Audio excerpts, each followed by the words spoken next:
नमस्कार दोस्तों, मैं doctor Arun Singh, gastroenterologist at Apollo stage hospital Bhopal में। तो आज हम बात करेंगे कि जो आउटसाइड फूड है, बाहर का खाना जो है कि आंतों के लिए डेंजरस क्यों होता है। तो देखिए, मतलब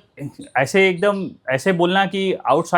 सारा आउटसाइड फूड ही डेंजरस है, ये तो सही चीज़ नहीं होगी। लेकिन वो डिपेंड करता है कि आप बाहर का क्या खाना खा रहे हैं, कहाँ खा रहे हैं और किस जगह पे किस चीज़ से बना हुआ है। इन कई सारे चीज़ों पे डिपेंड करता है। तो जैसे देखिए कि अगर आप बिल्कुल स्ट्रीट फूड पे जा रहे हैं खाने के लिए और उसको किसी ने किस तरह से कुक किया है, उसका कुक किए हुए टाइम कितना हो गया है, मतलब पका के कब से रखा हुआ है और अभी खाना जो गर्म है, ठंडा है, इन सब चीज़ों पे डिपेंड करता है। तो आप ऐसा समझिए कि अगर मैं सीधे एक उदाहरण के साथ जाऊँ, तो आप पानी पूरी खाने जा रहे हैं और अगर पानी जो है उसने जिस बंदे के यहाँ आप खाने जा रहे हैं, अगर उसने पानी जो है एकदम क्लीन वाटर नहीं लिया है, साफ़ पानी नहीं लिया है, कहीं जो पानी ही इन्फेक्टेड है, अगर आप उसका सेवन करेंगे तो फिर आपको परेशानियाँ होंगी। वो परेशानियाँ ऐसी हो सकती हैं कि आपको दस्त हो सकते हैं, आपको उल्टियाँ हो सकती हैं, पेट दर्द हो सकते हैं, आंतों में बड़े इन्फेक्शन भी हो सकते हैं,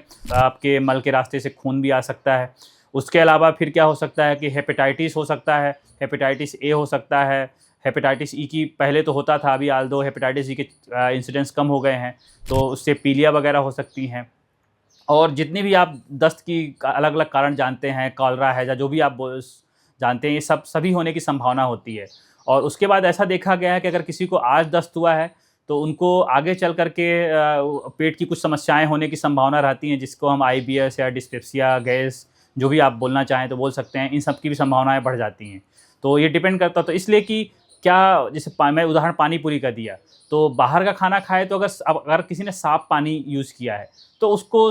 इन्फेक्शन की संभावनाएँ कम रहेंगी। फिर दूसरा है कि वो खाने में किन सामग्रियों का प्रयोग करते हैं। जैसे फैट है, तो सैचुरेटेड फैट को अगर ज़्यादा उपयोग में किया जा रहा है, तो उससे आपको मोटापा आएगा, थोड़ी बहुत आंतों में भी परेशानियाँ उससे होती हैं, आपका वज़न बढ़ता है, तो ये सारी संभावनाएँ होती हैं। फिर क्या होता है कि जैसे हमारा जो आंतें होती हैं, उसमें अलग-अलग तरह के बहुत सारे बैक्टीरिया होते हैं, जो बिल्कुल जितना मतलब डिफरेंट तरह के बैक्टीरिया रहेंगे, वो आपकी आंतें उतनी अच्छी रहेंगी। तो होता क्या है कि उनको भी न्यूट्रिशन चाहिए होता है, तो उनको फाइबर भी चाहिए होता है, कॉम्प्लेक्स कार्बोहाइड्रेट जो है, वो उनको चाहिए होता है, जिसको मतलब वो यूज़ करते हैं और उससे अपना हेल्दी बैक्टीरिया को मेंटेन करते हैं और आपकी आंतों को भी सुरक्षित रखते हैं। तो अगर आप प्रोसेस्ड फूड खा रहे हैं,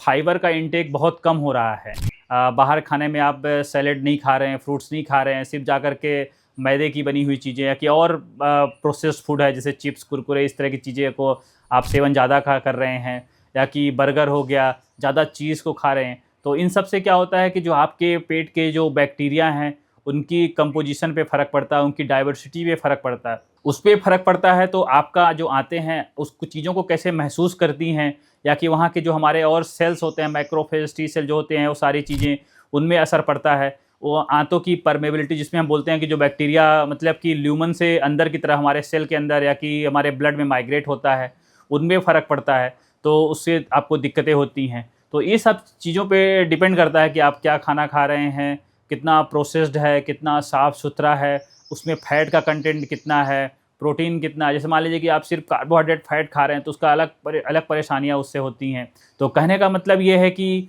आप अगर बाहर का फूड खा रहे हैं, तो आपको इन्फेक्शन भी हो सकते हैं, अंदर के जो आपके पेट के बैक्टीरिया हैं, वो भी ख़राब हो सकते हैं, उसके भविष्य में आपको आईबीएस हो सकता है, आपका पूरा माइक्रोबायोटा जो है, वो चेंज हो जाएगा। दूसरी उसके कई सारे ये देखा गया है कि इवन मेटाबॉलिक सिंड्रोम जो है, इवन कुछ लोग बोलते हैं कि पेट की बैक्टीरिया से जो न्यूरोलॉजिकल प्रॉब्लम है, उनका भी संबंध रहता है। इवन ये तो आप मान के चलिए कि जैसे एक न्यूरोलॉजिकल बीमारी होती है, मैं बता रहा हूँ कि गुलिन-बेयर सिंड्रोम है, वो क्यों होता है? उसका होने का वजह है कि आपको पहले कैम्पाइलोबैक्टर जेजुनी करके एक बैक्टीरिया होता है, उसका इन्फेक्शन होता है, और इन्फेक्शन क्या होता है कि आप खराब पानी या खाने से होता है, उससे आपको दस्त होगा और फिर बाद में शरीर में कुछ ऐसे रिएक्शन होते हैं जिसको हम ऑटो इम्यून रिएक्शन बोलते हैं, क्योंकि जो हमारी एंटीबॉडी है वो बैक्टीरिया को जो खिलाफ बनती हैं और वो कन्फ्यूज़ हो जाती हैं और फिर न्यूरॉन्स के खिलाफ वो बनती हैं। तो इस तरह करके फिर वो नर्व्स के अगेंस्ट होती है, तो गुलिन-बेयर सिंड्रोम, जीबीएस जिसको बोलते हैं, तो आई होप कि आपको ये वीडियो पसंद आया होगा, और पसंद आया तो लाइक शेयर सब्सक्राइब जरूर करें। धन्यवाद दोस्तों।